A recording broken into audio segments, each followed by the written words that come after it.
Hi Floppycatters, this is my sister's almost 10-year-old ragdoll cat, Addie.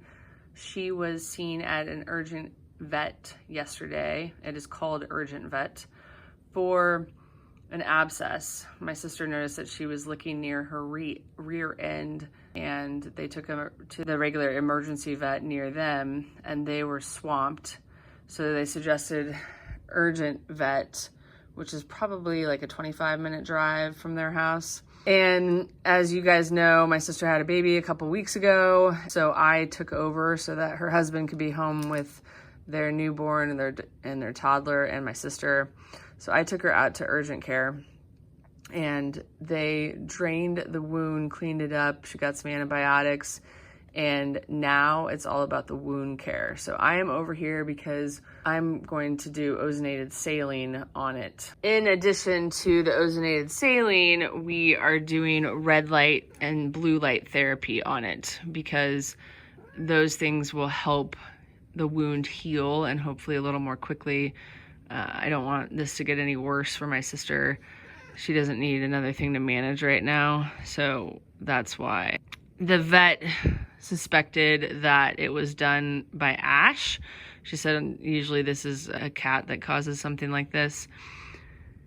And with infection, she didn't get any stitches because you've got to, let the wound heal from the inside out, basically. She looks pretty comfy. Well, this is perfect because she's happy, and I'm just gonna hit her with some blue light while we're sitting here. But this looks really good. I mean, it is ridiculous how much better this looks. So I do this for about 20 seconds. We're doing this like 3 times a day. And I reached out to our regular vet. My cats go to the same vet that Amy's cats go to, and asked about doing blue light, red light, and ozonated saline. She said yes to all 3. So here we are. It's a good girl, Miss Addie. It's a good girl. Okay, and then I just toggle to the next light. We don't want green, we want red. So we'll do red on it for a little bit. Oh my gosh, Miss Addie, I can't believe how good it looks.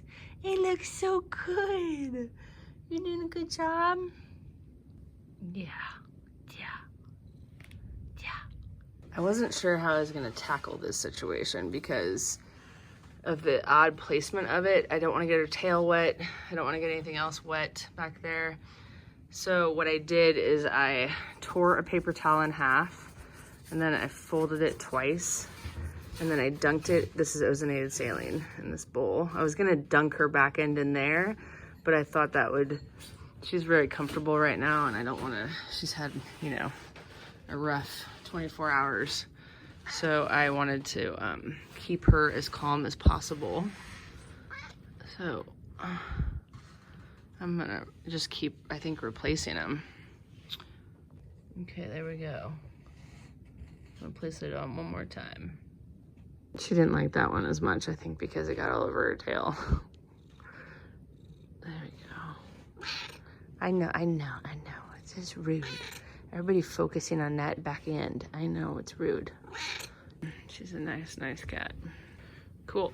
That's a great solution. I had a vet, not the one we go to, tell me one time that paper towels are pretty sanitary. Like, obviously, if you haven't put them on anything else or whatever. So that's why I like using them on stuff like this. I'm covering up her private bits, but you can see that puncture wound right there. It just oozed out a little bit. So I'm glad I saw that, because you don't want to seal off infection, so that's why I wanted to make sure. Ugh, gross. Okay, this is day 2, and no longer, I can't squeeze it and get anything else out.